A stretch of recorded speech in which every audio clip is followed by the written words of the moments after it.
الحمد لله نحمده ونستعينه ونؤمن به ونتوكل عليه ونعوذ بالله من شرور أنفسنا ومن سيئات أعمالنا من يهده الله فلا مضل له ومن يضلل فلا هادي له وأشهد أن لا إله إلا الله وأشهد أن محمدا عبده ورسوله أرسله بالهدى ودين الحق ليظهره على الدين كله وكفى بالله شهيدا اللهم صل على محمد وعلى آل محمد كما صليت على إبراهيم وعلى آل إبراهيم وبارك على محمد وعلى آل محمد كما باركت على إبراهيم وعلى آل إبراهيم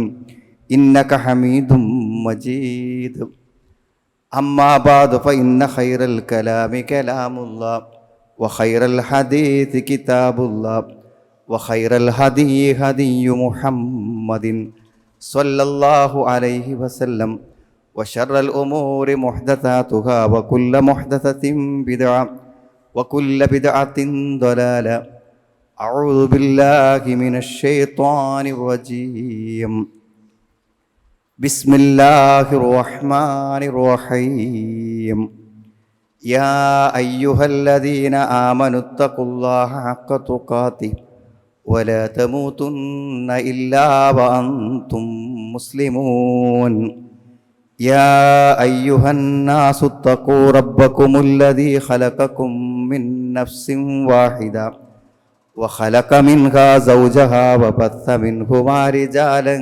كثيرا ونساء واتقوا الله الذي تساءلون به والأرحام إن الله كان عليكم رقيبا يا أيها الذين آمنوا اتقوا الله وقولوا قولا سديدا يصلح لكم أعمالكم ويغفر لكم ذنوبكم ومن يطع الله ورسوله فقد فاز فوزا عظيما والوزن يومئذ الحق فمن ثقلت موازينه فأولئك هم المفلحون ومن خفت موازينه فأولئك الذين خسروا أنفسهم بما كانوا بآياتنا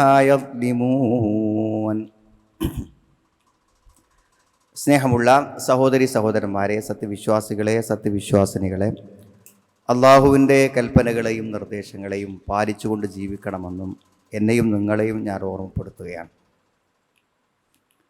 അൽഹംദുലില്ലാഹ്, അള്ളാഹുവിൻ്റെ അപാരമായ അനുഗ്രഹത്താൽ ഈ റമളാനിന് സാക്ഷികളാകുവാൻ അള്ളാഹു നമുക്ക് അവസരം തന്നിരിക്കുകയാണ്.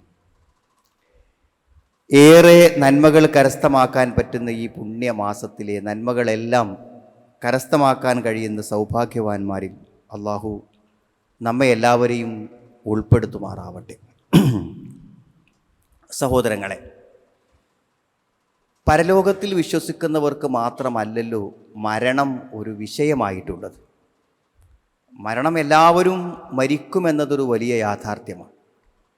ഇനി മരണത്തിനപ്പുറത്തൊന്നുമില്ല എന്ന് വിശ്വസിച്ചാൽ പോലും നമ്മുടെ ജീവിതത്തിൻ്റെ പരിസമാപ്തി കുറിക്കുന്ന അന്ത്യനിമിഷങ്ങളിൽ എൻ്റെ ജീവിതം സമാപിക്കുകയാണെന്നറിയുന്ന ഏതൊരു വ്യക്തിയെ സംബന്ധിച്ചിടത്തോളം അത് ജീവിതത്തിൽ നിർണായകമായ ഒരു സന്ദർഭം തന്നെയാണല്ലോ. അപ്പോൾ ഒരു വിശ്വാസിയല്ലാത്ത ഒരു ഭൗതികവാദിയായിട്ടുള്ള ഒരാളെ സംബന്ധിച്ചിടത്തോളം മരണത്തെ അയാൾ എങ്ങനെ കാണുന്നു എന്നതിനെക്കുറിച്ചുള്ളൊരു കാഴ്ചപ്പാട് അത്തരത്തിൽ വിശ്വാസിയല്ലാത്ത ഒരാൾ ആ സന്ദർഭത്തെക്കുറിച്ച് അവലോകനം ചെയ്യുകയുണ്ടായി.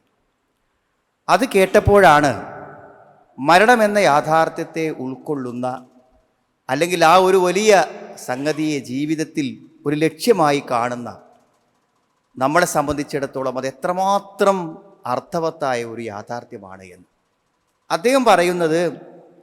എന്തായാലും മരിക്കുക എന്ന് പറയുമ്പോൾ ജീവിതം അവസാനിക്കുന്നു എന്ന് എനിക്ക് ബോധ്യപ്പെടുന്ന ഒരു നിമിഷമാണല്ലോ. അതെന്തായിരിക്കും അതിൻ്റെ ഒരു അവസ്ഥ എന്ന് ചിന്തിക്കുമ്പോൾ ഞാൻ മനസ്സിലാക്കുന്നത് സംതൃപ്തിയോടുകൂടെ മരിക്കാൻ കഴിയുക എന്നുള്ളത് തന്നെയാണ് ജീവിതത്തിൻ്റെ ലക്ഷ്യമെന്നാണ് അയാൾ പറയുന്നത്.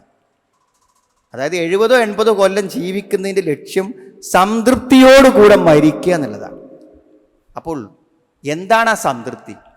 പരലോകമില്ലാത്ത, സ്വർഗമില്ലാത്ത, നരകമില്ലാത്തൊരു ലോകത്തേക്ക് അങ്ങനെ ഒരു യാത്രയില്ല. ഈ തീയിൽ എരിഞ്ഞു തീർന്നെൻ്റെ ജീവിതം, അല്ലെങ്കിൽ ഈ കുഴിമാടത്തിൽ അവസാനിച്ചെൻ്റെ ജീവിതം, അല്ലെങ്കിൽ ഈ ശ്വാസത്തോടെ തീർന്നെൻ്റെ ജീവിതം എന്ന് വിശ്വസിക്കുന്ന ഒരാളുടെ ആ ജീവിത സംതൃപ്തി എന്താണ്? അപ്പം അദ്ദേഹം പറയുന്നത് ഓർമ്മ വെച്ച കാലം മുതലുള്ള നമ്മുടെ ജീവിതത്തിൻ്റെ ഒരു ഫ്ലാഷ് ബാക്ക്, ഓർമ്മകൾ നമ്മുടെ മനസ്സിലേക്ക് വരും. അപ്പോൾ ആ ഓർമ്മകളിൽ മികച്ചു നിൽക്കുന്നത് നാം ചെയ്ത നന്മകളും നാം ചെയ്ത തിന്മകളുമായിരിക്കും എന്നാണ് അദ്ദേഹം പറയുന്നത്. അപ്പം ആ തിന്മകളെക്കുറിച്ചുള്ള അടങ്ങാത്ത കുറ്റബോധവും നന്മകളെക്കുറിച്ചുള്ള ആത്മസംതൃപ്തിയുമാണ് മനുഷ്യൻ്റെ മരണസമയത്തുണ്ടാകുന്ന അനുഭവം എന്നാണ്. അപ്പം അങ്ങനെ ആവുമ്പോൾ ഒരാൾക്ക് സംതൃപ്തിയോടെ മരിക്കുക എന്ന് പറഞ്ഞാൽ ഏറ്റവും അധികം നന്മകൾ പ്രവർത്തിച്ച് തൻ്റെ ജീവിതം മറ്റുള്ളവർക്ക് പ്രയോജനം ചെയ്ത് ഓർക്കാവുന്ന നല്ല കർമ്മങ്ങളും നല്ല പ്രവർത്തനങ്ങളും ജീവിതത്തിൽ ഉണ്ടെങ്കിൽ അതിനെക്കുറിച്ച് ഓർക്കുമ്പോഴാണ് അത്രേ മരണം സംതൃപ്തകരമായി തീരുന്നത്. അങ്ങനെ സംതൃപ്തകരമായി മരിക്കാൻ പറ്റിയാൽ ഈ ലോകത്ത് ജീവിച്ചതിൻ്റെ ലക്ഷ്യം സാക്ഷാത്കരിച്ചു എന്നതാണ്. വിശുദ്ധ ഖുർആനും ഇങ്ങനെ ഒരു യാഥാർത്ഥ്യത്തെക്കുറിച്ച് പറയുന്നത് മരിക്കുമ്പോൾ മാത്രമുള്ള സംതൃപ്തി അല്ല കേട്ടോ.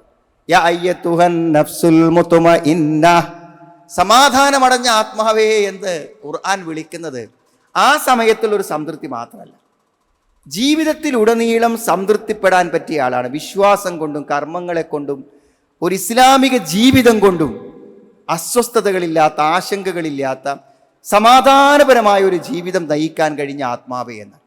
ഒരു നല്ല വിശ്വാസിയായി ജീവിച്ചവൻ്റെ ജീവിതത്തെക്കുറിച്ച് പറയാൻ പറ്റുന്ന ഏറ്റവും നല്ല വിശേഷണമാണ് സമാധാനമടഞ്ഞ ആത്മാവേ എന്ന്.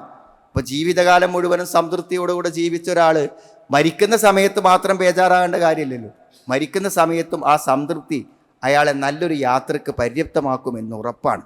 ഇണ്ടെന്താ അല്ലാഹ് പറയാ, ഇർജിഇ ഇലാ റബ്ബികി റാദിയതൻ മർദിയ, നീ നിന്റെ രക്ഷിതാവിങ്കിലേക്ക് പോയിക്കോ എന്നാണ്. എങ്ങനെയാണ് പോകേണ്ടത്?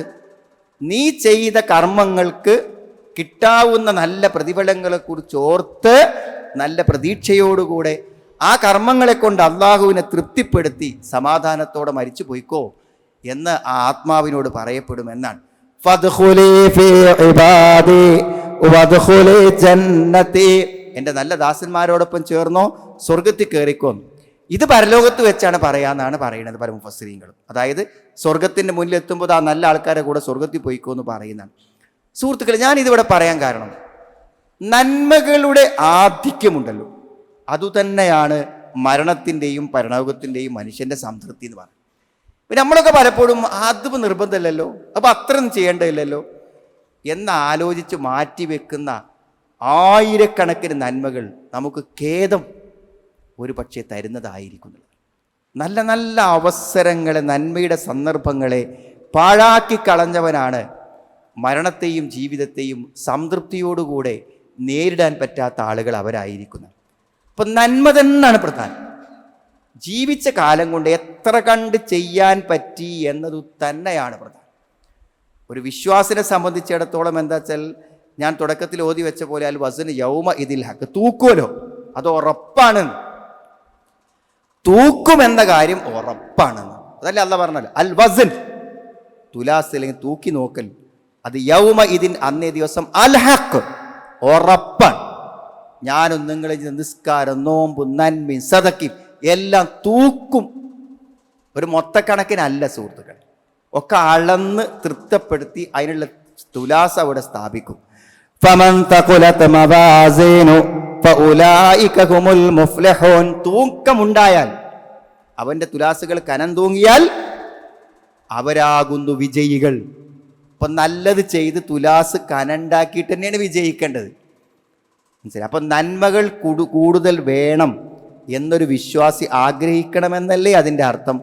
വമൻ ഖഫ്ഫത് മവാസിനു ഫഉലൈക അല്ലദീന ഖസിറൂ അൻഫുസഹും ബിമാ കാനൂ ബിആയാതിനാ യദ്ലിമൂൻ.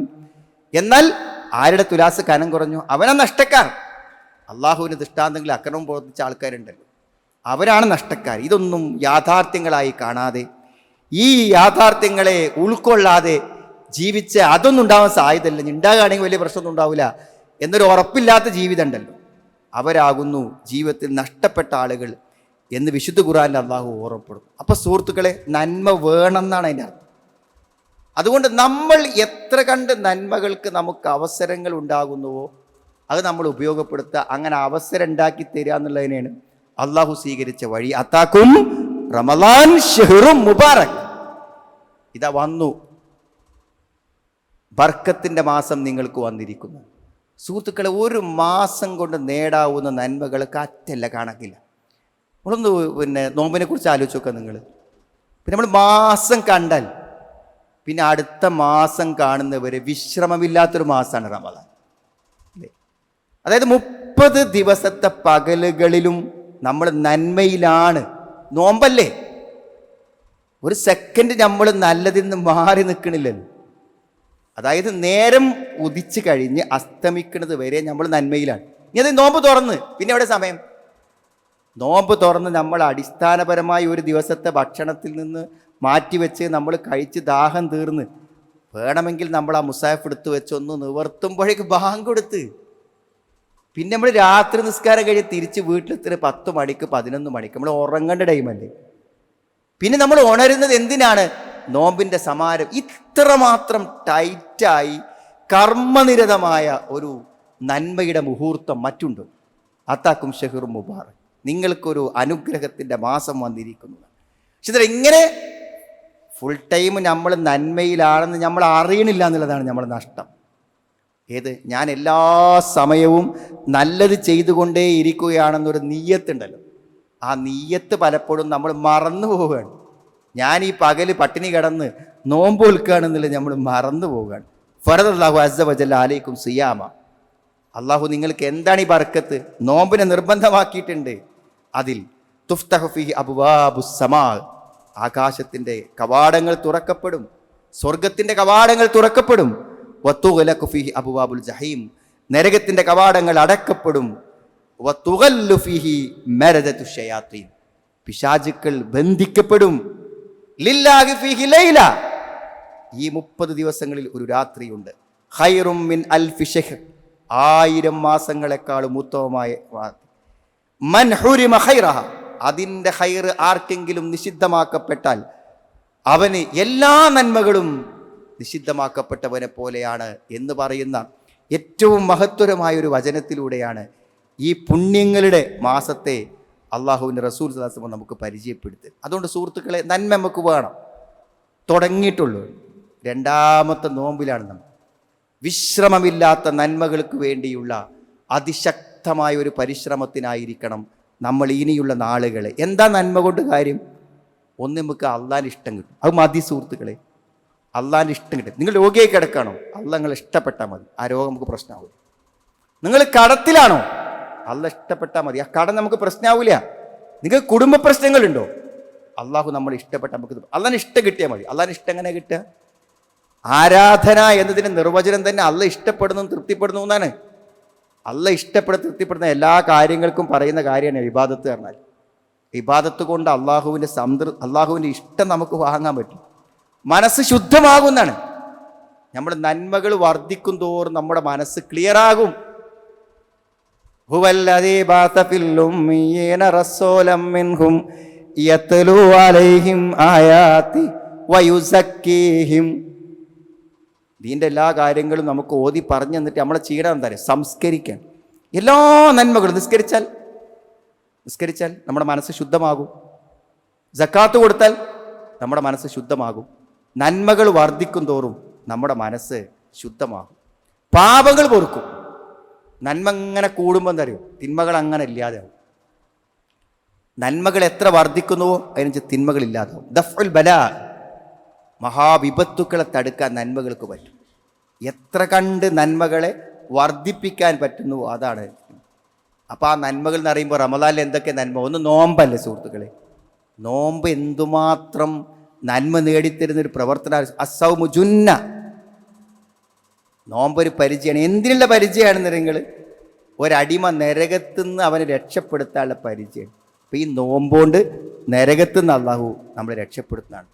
ഉഫിറലഹുമാ തഖദ്ദമിന്തി ദംബി, കഴിഞ്ഞ പാപങ്ങളെല്ലാം പോറുക്കും. ഇതൊക്കെ നോമ്പോണ്ടുള്ള ഗുണമാണ്. കുല്ലു അമലി ഇബ്നു ആദം ലഹു ഇല്ല സിയാം. നോമ്പ് അതിന് ഞാനാണ് കൂലി എടുക്കാന്നുള്ളത്. അപ്പം ആ കൂലി എത്ര? കണക്കാക്കാൻ പറ്റാത്ത പ്രതിഫലം നോമ്പിന് വേണ്ടി നിശ്ചയിച്ചു എന്നാണ് പറയുന്നത്. ലിസ്വാഇബ് ഫർഹത്താനി, നോമ്പുകാരൻ 2 സന്തോഷമുണ്ട്. ഒന്ന് സ്വർഗത്തിലെത്തുമ്പോഴുള്ള സന്തോഷം, ഒന്ന് നോമ്പ് തുറക്കുമ്പോഴുള്ള സന്തോഷം. അതേപോലെ തന്നെ നോമ്പുകാരന് മാത്രമായി കടന്നു പോകാൻ സ്വർഗത്തിന് പ്രത്യേകമായ ഒരു കവാടമുണ്ട്. എത്ര മാത്രം എന്നറിയാം നോമ്പിനുണ്ടാകുന്ന ബുദ്ധിമുട്ട്, അതിനുവേണ്ടി കൂലിയാണ്. നോമ്പിനുണ്ടാകുന്ന ചെറിയ ബുദ്ധിമുട്ട്, ഉദാഹരണം പറയാം, ഭക്ഷണം കഴിക്കാതെ വായ എപ്പോഴും വാസനിക്കാനുള്ളൊരു സാധ്യതയാണ്. നമുക്ക് തന്നെ ഒരു അരുചി അനുഭവപ്പെട്ടുകൊണ്ടിരിക്കും നമ്മുടെ വായക്ക്. ആ ഒരു ബുദ്ധിമുട്ടില്ലേ, അതിന് അള്ളാഹു പ്രതിഫലം പറയാണ്. നോമ്പിൻ്റെ ഓരോ പ്രയാസങ്ങൾക്കും അള്ളാഹു പ്രതിഫലം പറയാണ്. ക്ഷമ ഉണ്ടല്ലോ, ഇന്നമയുവഫസ്സാബിറുന അജ്റഹും ബിഗൈരി ഹിസാബ്, കണക്കില്ലാത്ത കൂലി ക്ഷമക്കാണ്. എത്ര ക്ഷമിക്കണത് സുഹൃത്തുക്കളെ! എന്തൊക്കെ പ്രയാസങ്ങളും ജോലി തിരക്കുകളും ബുദ്ധിമുട്ടുകളുള്ള ആളുകളാണ് പൊരി വെയിലത്ത് നിന്നിട്ട് നോമ്പ് നോറ്റ്. നമ്മൾ ചോദിക്കുമ്പോൾ സങ്കടം, വേർത്തിങ്ങനെ ഒലിക്കണ ആളുകൾ, എത്രയോ വെള്ളം കൊണ്ടുപോയി വെച്ച് ജോലി കഴിഞ്ഞവരെ കുടിക്കുന്ന ആളുകൾ, ആ വെള്ളക്കുപ്പില്ലാതെയാണ് ജോലിക്ക് വരുന്നത്. ഈ നട്ടുച്ചക്ക് എത്രയാ അവർ ക്ഷമിക്കണത്? ആ ക്ഷമക്കാണ് പ്രതിഫലം. അത് കണക്കില്ലാത്ത പ്രതിഫലമാണ്. രോഗികളായ ആളുകൾ, നോമ്പ് നോൽക്കേണ്ടതില്ലാത്തവർ പോലും പലരും നോമ്പ് ഉപേക്ഷിക്കാനുള്ള പ്രയാസം കൊണ്ട് നോമ്പ് നോറ്റുകൊണ്ടിരിക്കുന്നു. പിന്നെ ആലോചിച്ചൊക്കെ നിങ്ങൾ, എന്താ റമദാനിക്കുള്ള പുണ്യം വർദ്ധിപ്പിക്കാനുള്ള അവസരം എന്ന് പറഞ്ഞിട്ടാണ് ഈ പറയണത്. രാത്രി നമസ്കാരമാണ്. രാത്രി നമസ്കാരം ഇത്ര മുടങ്ങാതെ നിസ്കരിക്കുന്ന ഒരു സമയം ഉണ്ടാവുമോ സുഹൃത്തുക്കൾ? ഏതെങ്കിലുമൊക്കെ രാത്രി ഉറങ്ങി പോകില്ലേ? നമ്മൾ മുടങ്ങാതെ നിസ്കരിക്കുകയാണ്, വളരെ താല്പര്യത്തോടു കൂടിയാണ് നിസ്കരിക്കുന്നത്.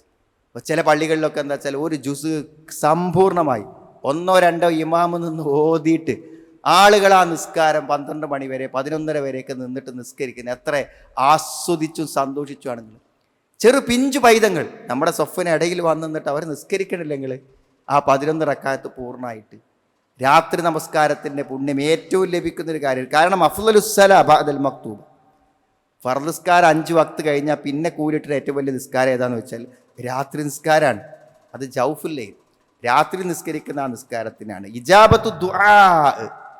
അള്ളങ്ങനെ ആകാശത്ത് നിന്ന് വിളിച്ചു ചോദിക്കണില്ലേ? ആകാശത്ത് നിന്ന് അള്ള ചോദിക്കണില്ലേ? എന്നോട് ചോദിച്ചാൽ ഇപ്പം കിട്ടും എന്ന് പറയുന്നത്. മൻ യസ്അലുനി ഫഉഅ്തിഹു, ആരെങ്കിലും എന്നോട് ചോദിച്ചാൽ ഞാൻ അവന് നൽകുന്നതാണ്. മൻ യസ്തഗ്ഫിർനി ഫഅഗ്ഫിർഹു, എന്നോട് ഒരാൾ പാവമോചനം തേടിയാൽ ഞാൻ അവനെ പുറത്തു കൊടുക്കുന്ന പണം. ഈമാനും തഖ്വയുള്ളവന് പറ്റുന്നൊരു പരിപാടിയാണ് ഈ രാത്രി നിസ്കാരം. പൂർവികന്മാരായ നമ്മുടെ പണ്ഡിതന്മാരിൽ സ്വാലിഹീങ്ങളായ ആളുകളുടെയൊക്കെ പതിവ് എന്ന് പറയുന്നത് രാത്രി നിസ്കാരം. അതൊക്കെ മുടങ്ങാതെ ആ സമയത്ത് വന്ന് അസ്വസ്ഥമാവാതെ മനസ്സാന്നിധ്യത്തോടെ ഇമാമിനെ പിന്തുടർന്ന് നിസ്കരിക്കുക എന്ന് പറഞ്ഞാൽ അതിൻ്റെ പ്രതിഫലം എത്രയാണ് സുഹൃത്തുക്കളെ? മൻ ഖാമ മഅൽ ഇമാം ഹത്താ യൻസരിഫ കുതിബ ലഹു ഖിയാമുൽ ലൈൽ. ഇമാം സലാം വീട്ടുന്നത് വരെ ആരെങ്കിലും ഇമാമിൻ്റെ കൂടെ നിസ്കരിച്ചാൽ അവൻ എന്താണ്? ഒരു രാത്രി മുഴുവൻ നിസ്കരിച്ച പ്രതിഫലം കിട്ടും. പിന്നെന്താ റമദാനൊക്കെ നമ്മൾ ചെയ്യണത്? ഖുർആൻ ഓതല്ലേ സുഹൃത്തുക്കളെ? ഖുർആൻ ഓത്. നോക്ക് നിങ്ങൾ, ഒരു വാക്കിനല്ലേ അർത്ഥം ഉണ്ടാവുള്ളൂ അല്ലേ? ഒരു വാക്കിനല്ലേ, അക്ഷരങ്ങൾ ചേർന്ന ഒരു പദത്തിനല്ലേ അർത്ഥമുണ്ടാവുള്ളൂ. അർത്ഥങ്ങളും ആശയങ്ങളും പഠിപ്പിക്കാനുള്ളതല്ലേ ഖുർആൻ എന്ന് പറഞ്ഞാൽ. പക്ഷെ പ്രതിഫലം നിശ്ചയിപ്പിച്ച പഠിച്ചോന്തരങ്ങൾ അക്ഷരത്തിനാ കൂലി വെച്ചത്. അക്ഷരത്തിന് അലിഫ്ലാമീന്ന് ഓതുമ്പോൾ അലിഫും ലാമും മീമിനും ഓരോന്നിനും പൗപ്പത്ത് കൂലിയാണ്. എത്രയാ പ്രതിഫലം വെച്ചത്? ആ ഖുർആൻ എടുത്തിട്ട് നമ്മൾ ഒഴിവ് കിട്ടുമ്പോഴൊക്കെ ഓതാൻ തീരുമാനിച്ചേ. എപ്പോഴാണോ റമദാനൊക്കെ ഒഴിവ് കിട്ടണം അപ്പോൾ സുബഹിസ്കരിച്ച് അത്തായം കഴിഞ്ഞിട്ട് പിന്നെ നിസ്കരിക്കാൻ സമയത്ത് കുറച്ച് ഗ്യാപ്പ് ഉണ്ടോ അപ്പം ഒന്ന് ഓതി അല്ലേ? മഗ്‌രിബ് കഴിഞ്ഞ് തറാവീഹിന് പോലെടുക്കൊരു സമയമുണ്ട് അപ്പം ഒന്ന് ഓതി. ലോറിസ്കരിച്ച് നിസ്കാരം കഴിഞ്ഞിരുന്നേക്കൊന്ന് ഓതി. അസ്ർ കഴിഞ്ഞ് എപ്പോഴാണോ മുസാഫ് എടുത്തത് അപ്പോഴൊക്കെ ഓരോ ഹറഫിനാണ് നമുക്ക് പ്രതിഫലം കിട്ടുന്നത്. മാത്രമല്ല അൽ ഖുർആൻ യഅതി യൗമൽ ഖിയാമ ശഫീഅൻ ലി അസ്ഹാബിഹി, തൻ്റെ അനുചരന്മാർക്ക് ആ ഖുർആൻ ഓതിയ ആളുകൾക്ക് എന്ത് ചെയ്യുമെന്നറിയോ? അവർക്ക് ശഫാഅത്ത്. ഈ ഇമാമിങ്ങളൊക്കെ നോക്കി, നിങ്ങൾ രാവിലെ ഇരുന്നിട്ട് തറാവീഹിന് ഓതാനുള്ള ഇഫ്ള് ഉച്ചവരെ ഓതുന്ന ഇമാമിങ്ങളുണ്ട്. ഒരു റമദാനിക്ക് വേറൊന്നും ആലോചിക്കണില്ല. ആ ഖുർആൻ മനപ്പാടമാക്കിയത് ഇങ്ങനെ മുറാജ ചെയ്യൽ മാത്രമാണ് അവർ ഉദ്ദേശിക്കുന്നത്. എത്ര ആയിരിക്കും അവിടെയൊക്കെ പ്രതിഫലം? ഇക്ര ഓത് വർത്തക്കി കേറിക്കോ, കയറാൻ വേണ്ടി പറയും. വറത്തിൽ കമാ കുൻത തുറത്തിൽ ഫി ദുനിയ, ദുനിയാവെന്ന് ഇങ്ങനെ തെർത്തിയിലായിട്ട് ഓതിയുന്നില്ലേ, ആ ഓതിയെ പോലെ ഓതി അങ്ങനെ കേറിക്കോ, സ്വർഗത്തിന്റെ തട്ടുകൾ കേറിക്കോ. അവസാന ഓതി ആയത്തില്ലേ, ആ ആയത്ത് എത്തുന്നത് വരെ കേറിക്കോന്ന് പറയും, സ്വർഗത്തിന്റെ തട്ടുകളിലേക്ക്. നിസ്സാരല്ല സുഹൃത്തുക്കളെ മുസാഫിർത്തിരിക്കണം, നിസ്സാര കാര്യമല്ല. ഒരായുസ്സും കൂടി ഏറെ തന്നിലെ പടച്ചോൻ, കഴിഞ്ഞ പ്രാവശ്യത്തെക്കാളും ഒരു ഖത്തം കൂടെ തീർക്കണം എന്ന്, അത് നന്ദിയാണ്, ആയുസ് തന്നീൻ്റെ നന്ദിയാണത്. ഖുർആൻ, വിശുദ്ധ ഖുർആന്റെ പാരായണം, അതാണ് പ്രാർത്ഥന. നമ്മൾ വിചാരിക്കും ഞാൻ എൻ്റെ കാര്യങ്ങൾ ചോദിക്കല്ലേ, പക്ഷെ സുഹൃത്തുക്കൾ, ആ കൈ ഉയർത്തി നിൽക്കണ പ്രാർത്ഥന ഉണ്ടല്ലോ, 2 നിസ്കാരത്തിന് ഇക്കാമത്ത് കാത്തിരിക്കുമ്പോഴത്, രാത്രി സമയങ്ങളിൽ, നോമ്പ് തുറക്കണ സമയത്ത് എന്തായാലും ഉത്തരം കിട്ടുന്ന സന്ദർഭങ്ങളാണ്. ആ പ്രാർത്ഥനകളൊക്കെ ഉണ്ടല്ലോ, ആ പ്രാർത്ഥനകളെ കൊണ്ട് അത് ഇബാദത്താണ്. ദുആഉൽ മസ്അലത്താണെങ്കിൽ ഏതാണെങ്കിലും നമ്മൾ അള്ളാഹുവോട് ചോദിക്കല്ലേ, നമ്മുടെ ആവശ്യങ്ങളെ അള്ളാഹുവോട് ചോദിക്കുന്നു, അള്ളാഹുവിനെ ആരാധിക്കുന്നു, രാവിലെയും വൈകുന്നേരം അദ്കാറുകൾ ചൊല്ലുന്നു. എത്രയെത്ര പുണ്യങ്ങളാണ് സുഹൃത്തുക്കളെ ഈ മാസത്തിൽ നമുക്ക് സാധ്യമാകുന്നതെന്ന് ആലോചിച്ച് നോക്കുന്നുണ്ട്. അതേപോലെ തന്നെ ഇഫ്താർ, 200 ആളും 300 ആളൊക്കെ പങ്കെടുക്കുന്ന ഒരു പള്ളിക്കത്തൊരു ഇഫ്താർ നമ്മൾ കൊടുക്കുമ്പോൾ 300 നോമ്പിന്റെ പ്രതിഫലമാണ്. മൻ ഫത്തറ സായിമൻ കാന ലഹു മിസ്ലു അജ്രി. എത്ര ഒരാളെ നോമ്പർപ്പിച്ചാൽ ആ നോമ്പിന് അവന് കിട്ടുന്ന പ്രതിഫലം നമുക്ക് കിട്ടും. ഗൈറ അന്നഹു ലാ യൻഖുസു മിൻ അജ്രി സ്വാഇമി ശൈഅ. ഏത് നോറ്റോൻ്റെ നോമ്പിന് വല്ല കുറവുണ്ടാവും, ഓനൊന്നും കുറയാതെ മത്സരിക്കല്ലേ സുഹൃത്തുക്കൾ. അറബ് നാടുകളിലൊക്കെ ചെന്നാൽ ആളുകൾ എത്ര ഭക്ഷണം, ഒരു അവസരം കാത്തു നിൽക്കുകയാണ്. നമ്മൾ പറയുമ്പോഴേക്കിന് ആൾക്കാർ ചാടി വീഴാണ്. ഒരവസരം, നോമ്പ് തുറക്കാറിനാൽ നമ്മളിങ്ങനെ വലിയ പള്ളിക്കത്തെ 10,000, 15,000, 25,000 കൊടുക്കുന്നത് മാത്രമല്ല സുഹൃത്തുക്കൾ. നിങ്ങളുടെ മുറ്റത്തൊരാളിങ്ങനെ പോകുമ്പോൾ നോമ്പിൻ്റെ സമയമെങ്കിൽ ഇനി പോയാണ്ട് അവിടെ എത്തൂല കേട്ടോ, ഇങ്ങോട്ട് കയറിക്കോ പറഞ്ഞിട്ട് നമ്മളത് ഷെയർ ചെയ്താൽ മതി, ഒരു നോമ്പ് കിട്ടും. നിങ്ങൾ വാഹനത്തിൽ യാത്ര ചെയ്യുമ്പോൾ ഒരു കാരക്ക് വരെ 2 കാരക്ക് കയ്യിൽ പിടിച്ചിട്ട് നിങ്ങൾ അടുത്ത സഹപ്രവർത്തകൻ ആ നോമ്പുണ്ടോ ചോദിച്ച് കൊടുത്താൽ, ആ ബസ് സ്റ്റോപ്പിലെത്തി പിന്നെ കൊടുത്താൽ, 10 കൊടുത്താൽ 10 നോമ്പ് നമുക്ക് കിട്ടും.